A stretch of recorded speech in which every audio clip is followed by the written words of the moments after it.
सोसायटीचे modern high school Ganesh Pune 16 या प्रशालेचे आम्ही सर्व विद्यार्थी आहोत. मी सोनल मुखंडे इयत्ता 10वीची विद्यार्थिनी आहे.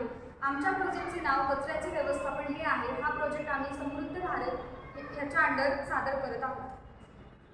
नमस्कार, माझे नाव ऋतू.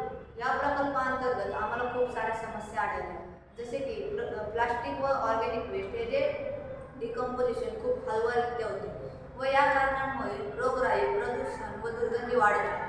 याचा परिणाम रोगराईपासून लहान मुलांवर व वयोवृद्ध माणसांवर होतो. यासाठी कचऱ्याचे व्यवस्थापन करणे हे गरजेचे आहे.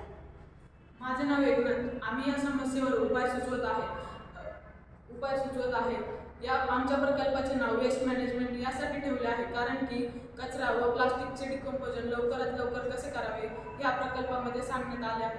पुढील माहिती प्रतीक्षा देईल. नमस्कार, माझे नाव प्रतीक्षा. ज्या ठिकाणी कचऱ्याची गाडी जात नाही त्या ठिकाणी कचऱ्याचे व्यवस्थापन कसे होते, प्लास्टिक डिकम्पोज झाले नाही तर त्याचे काय प्रॉब्लेम होतात आणि प्लास्टिकमुळे सॉइल इरोजन कसे होते, या सर्व पुढील माहिती समीक्षा आपल्याला एक्सप्लेन करणार आहे. माझं नाव समीक्षा.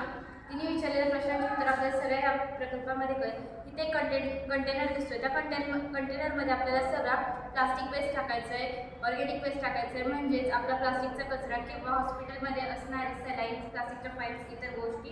तर आपण हा टाकल्यानंतर हा बर्न होणार आहे. हा बर्न PVC पाईपद्वारे फिल्टरमध्ये जाणार आहे. तो फिल्टर होऊन इथे इंक तयार होणार आहे. ती इंक आपल्याला लाईफ पेंटिंग आर्टमध्ये यूज होते आणि ती इंक आता जास्त डिमांडमध्ये. आणि जो राहिलेला जो कार्बन डायऑक्साईड फिल्टर झालेला आहे तो ह्या सेक्शनद्वारे बाहेर पडेल. इकडेच जे हे लावलं, हिटिंग पॅनल लावलं, तर हे हिटिंग पॅनल हीट होऊन इलेक्ट्रिसिटी स्टोअर होते व ज्या गावांमध्ये इलेक्ट्रिसिटीचा प्रॉब्लेम आहे तिथे आपण अशी लाईट्स लावू शकतो.